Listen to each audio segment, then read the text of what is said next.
Jean-Jacques Keller, je suis gérant de 2 restaurants sur la ville de Nice, un qui se trouve au port et un qui se trouve dans le Vieux-Nice, en face de la mer.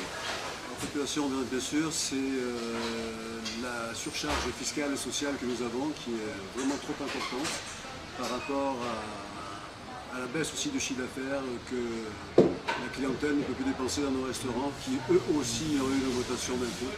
Nos prix de vente n'ont pas vraiment augmenté. Notre marge baisse à vue d'œil, pas de marge, difficulté financière. Depuis 2012, ça se dégraisse complètement, donc on va dire 2 à 3 ans. 2012, c'est l'année où j'avais encore des excellents, même des bons excellents. Et depuis, l'inflation baisse à vue d'œil pour arriver bientôt à une déflation. C'était des restaurants qui étaient ouverts 7 sur 7. J'étais obligé, un petit peu comme un bateau pendant la tempête, de baisser les voiles, c'est-à-dire que je ferme les restaurants 2 jours par semaine. C'est quand même 2 employés par établissement, donc c'était 4 employés qui sont partis au chômage, rien qu'à mon niveau. Mon attente et ma demande surtout, c'est l'allègement en priorité fiscale et sociale. Je commencerai même par le social. Tout le monde est à bout, essoufflé, c'est même pas de la grogne, c'est de la colère.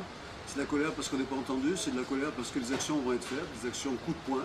C'est sûr et certain que nous sommes capables de fermer nos commerces pour aller dans la rue. Créateur d'entreprise, c'est dans nos gènes. Et dans nos gènes, c'est simplement une confiance qu'on doit avoir avec le gouvernement.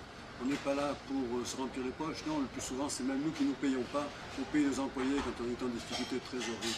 Alors c'est pas ça, c'est que dès qu'on a l'occasion de pouvoir investir, d'agrandir, d'innover, on le fait et c'est automatique, on crée l'emploi en même temps.